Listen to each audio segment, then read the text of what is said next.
Bonjour à tous et merci de suivre ce 6h30. Les travaux du 5e sommet du traité d'amitié et de coopération entre la Côte d'Ivoire et le Burkina Faso ont débuté hier. Des experts ivoiriens et burkinabés y prennent part.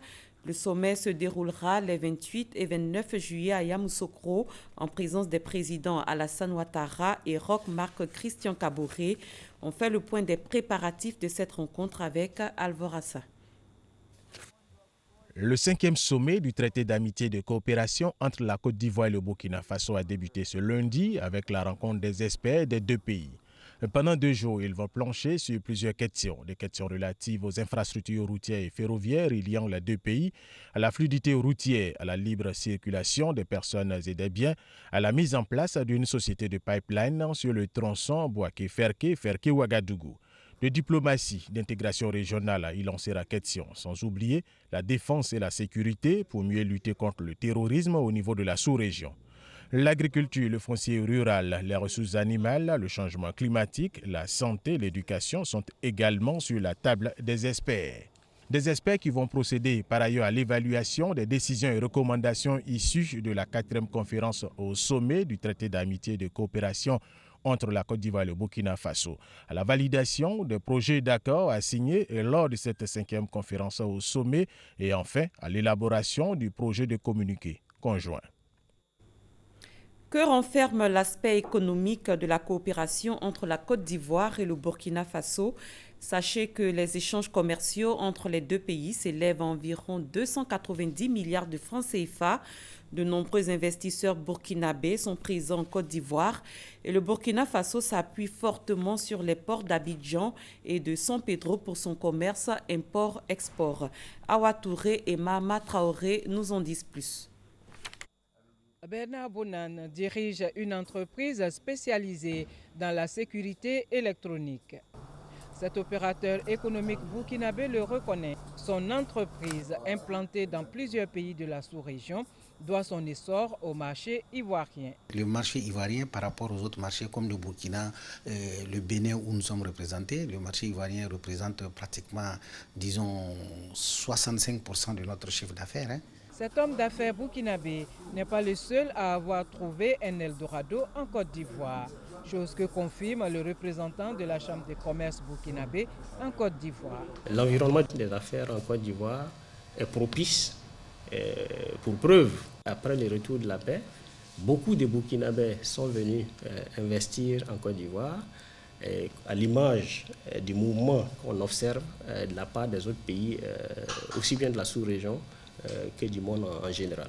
Preuve de cette affluence, plus de 2500 entreprises du Faso exercent actuellement en Côte d'Ivoire. Les principaux domaines investis sont l'agriculture, le commerce, les services ou encore l'industrie.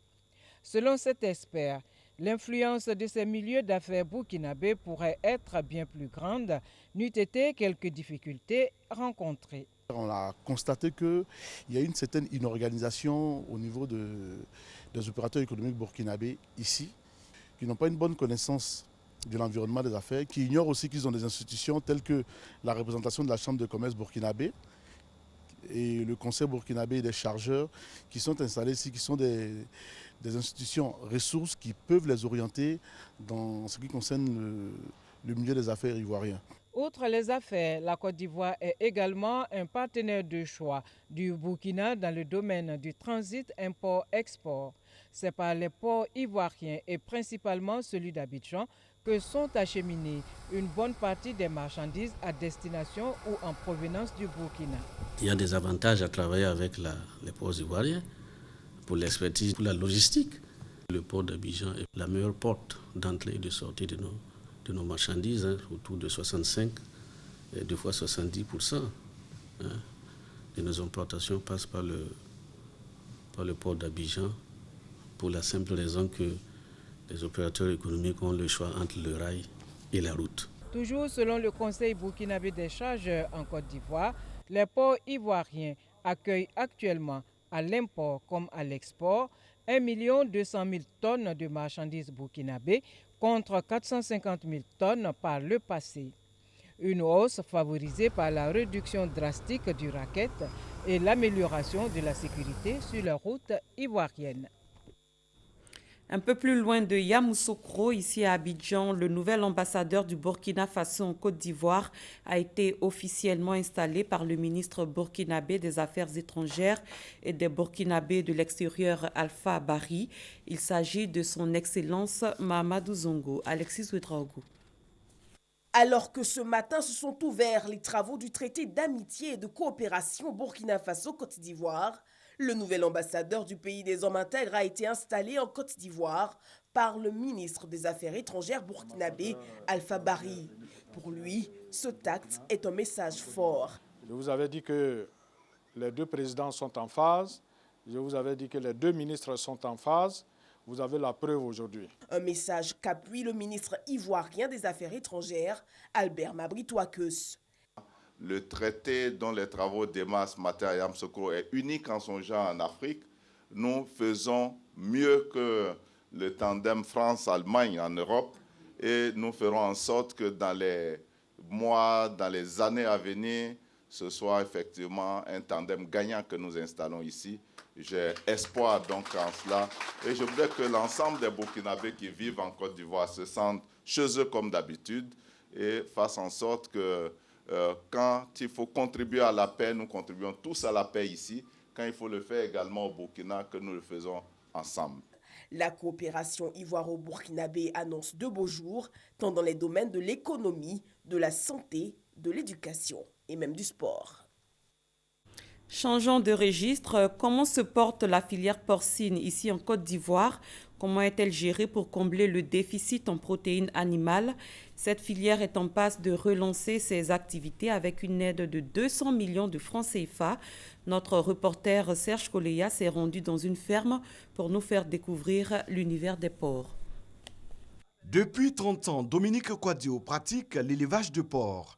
C'est un héritage familial qui tient sur une superficie de 3 hectares. Avec 10 employés et un technicien, cette ferme de 1500 porcs arrive chaque semaine à atteindre ses objectifs de production. Il faut s'armer de beaucoup de patience et surtout de passion pour réussir dans l'élevage de porcs. Il y a de la rentabilité dans l'élevage, encore faut-il être formé. Parce que trop de promoteurs, trop de gens veulent faire de l'élevage. C'est-à-dire qu'ils ont les moyens, alors ils nous achètent des femelles, ils nous achètent des mâles, et puis ils prennent un cousin au village, ils prennent un oncle au village, ils l'installent dans un environnement, une ferme, et puis ils s'attendent à avoir les résultats financiers. Non, l'élevage c'est un métier. Ici, les porcs évoluent par catégorie et le technicien est à leurs petits soins. 7 mâles pour 120 femelles. Nous produisons en bande, donc 6 à 7 truies par semaine. Donc les 7 mâles pourront monter les 6 ou 7 truies dans la semaine pour ne pas épuiser les mâles. Mais bien avant de remettre les sujets dans une loge, il faut préalablement laver, désinfecter la loge et observer un temps de vide sanitaire de minimum de 5 jours avant de réutiliser la loge, ce qui va permettre d'éviter les infections, de limiter les contaminations. Le fonds de garantie de 200 millions de francs CFA octroyé à cette filière par l'Union européenne doit booster la production. L'objectif est de produire 60 000 tonnes à partir de 2020 contre une production actuelle de 24 000 tonnes. Bon, je pense que c'est une bonne chose. Par contre, comment ça va être donné aux éleveurs? Quelles seront les garanties? Quel sera le taux de remboursement? Tout ça, ça reste à voir. Mais sinon, toutes les aides sont les bienvenues au niveau de la filière porcine. Nous croyons qu'avec ce fonds de garantie, les 60 000 tonnes d'ici 2020, nous allons même dépasser. Nous qui sommes surtout de l'intérieur, nous qui sommes à l'intérieur des pays là-bas, depuis les différentes crises qui se sont succédées, les élevages battent de l'aile. Donc aujourd'hui, la mise en place de ce fonds de garantie-là va permettre aux élevages de repartir de plus belle. La viande de porc est un choix économique selon les spécialistes. Elle est la moins chère sur le marché. Consommer cette viande, c'est réduire les charges du panier de la ménagère. Le monde entier a célébré hier 25 juillet la journée internationale de sensibilisation contre les violations faites aux femmes. Thème retenu pour cette journée baptisée Orange, mettre fin aux violences. Les structures de protection des droits de l'homme ont décidé de s'approprier ce thème, nous dit Éric Gori.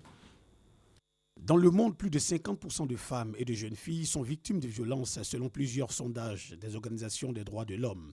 La Côte d'Ivoire n'est pas épargnée par ce tableau.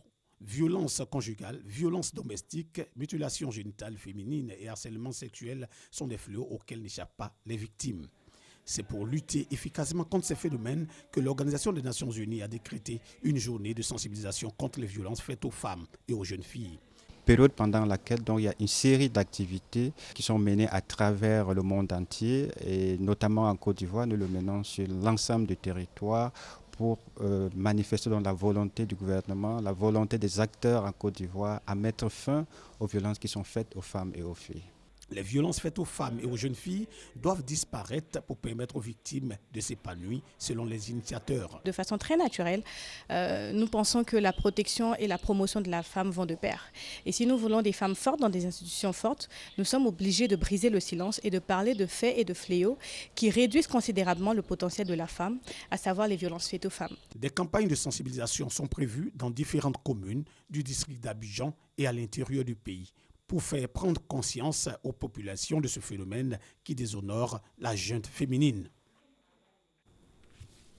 Une formation consacrée à la prévention des conflits et la cohésion sociale s'est tenue ici à Abidjan.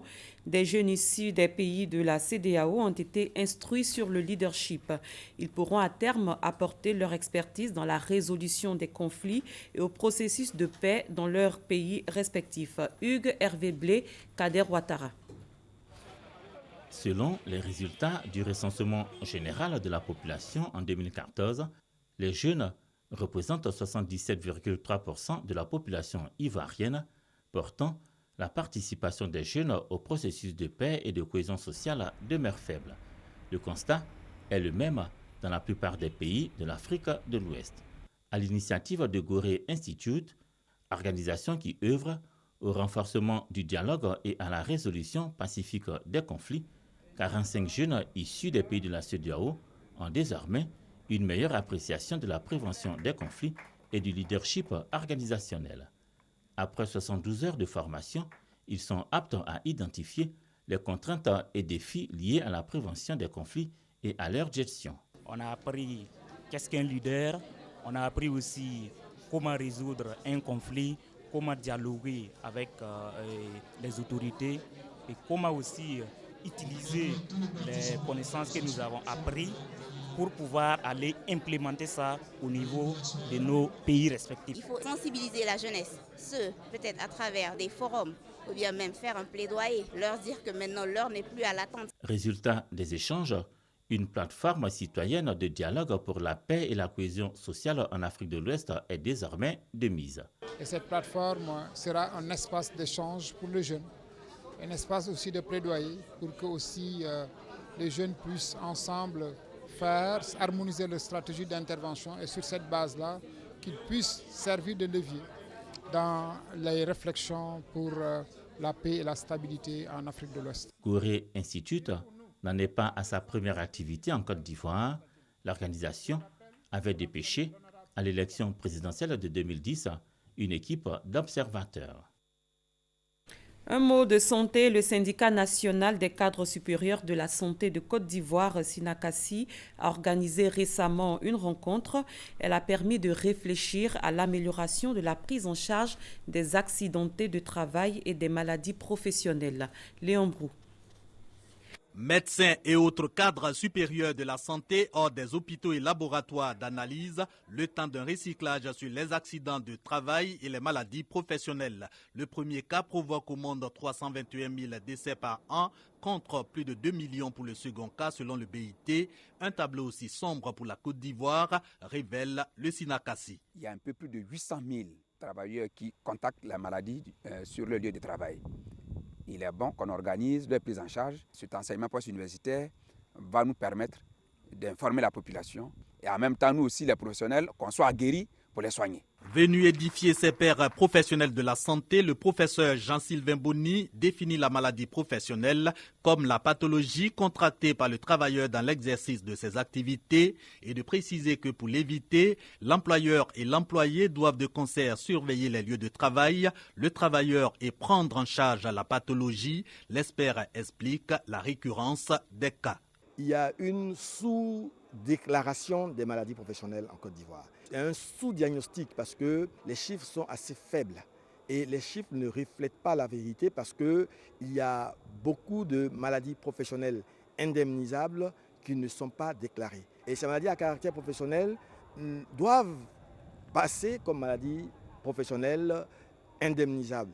Ont également alimenté les 17e enseignements post-universitaires du SINACASI placés sous l'égide du ministère de l'Enseignement supérieur, les 4 étapes du processus de prise en charge des maladies professionnelles, le diagnostic, la déclaration, la reconnaissance légale et la réparation des préjudices subis du fait de ces pathologies. À l'étranger, la Convention démocrate a débuté hier sous fond de polémique. La présidente du parti a dû démissionner après une affaire de centaines d'emails démontrant le choix de la formation politique portée sur la candidate Hillary Clinton depuis le départ contre Bernie Sanders. Le Japon s'est réveillé ce mardi avec l'annonce d'un véritable massacre. Un homme s'est introduit dans la nuit d'hier à aujourd'hui dans un centre de suivi de personnes handicapées au sud de Tokyo. Armé d'un couteau, il a tué 19 personnes et fait une vingtaine de blessés, dont la plupart dans un état grave. L'auteur du massacre, âgé de 26 ans, a été arrêté. Il aurait admis les faits. Un kamikaze a fait exploser hier une voiture piégée dans le nord de Bagdad, capitale de l'Irak. Bilan 12 morts et 37 blessés. L'attentat n'a pas été revendiqué dans l'immédiat. La veille, une attaque suicide revendiquée par l'État islamique avait tué au moins 15 personnes dans un quartier chiite de Bagdad. Et toujours l'organisation État islamique qui a revendiqué hier l'attentat suicide qui a fait 15 blessés à Ansbach dans le sud de l'Allemagne. Son auteur, un réfugié syrien de 27 ans, avait vu sa demande d'asile rejetée. Et enfin, le ministre des Affaires étrangères iranien est au Nigeria. Première étape d'une visite de 6 jours sur le continent africain qui mènera Mohamed Jawad Zarif et les chefs d'entreprise qui l'accompagnent au Ghana, en Guinée-Conakry et au Mali. C'est la 3e tournée en Afrique du ministre depuis février 2015. C'est la fin de ce 6h30. Merci de l'avoir suivi. Très bon début de journée à tous et à toutes.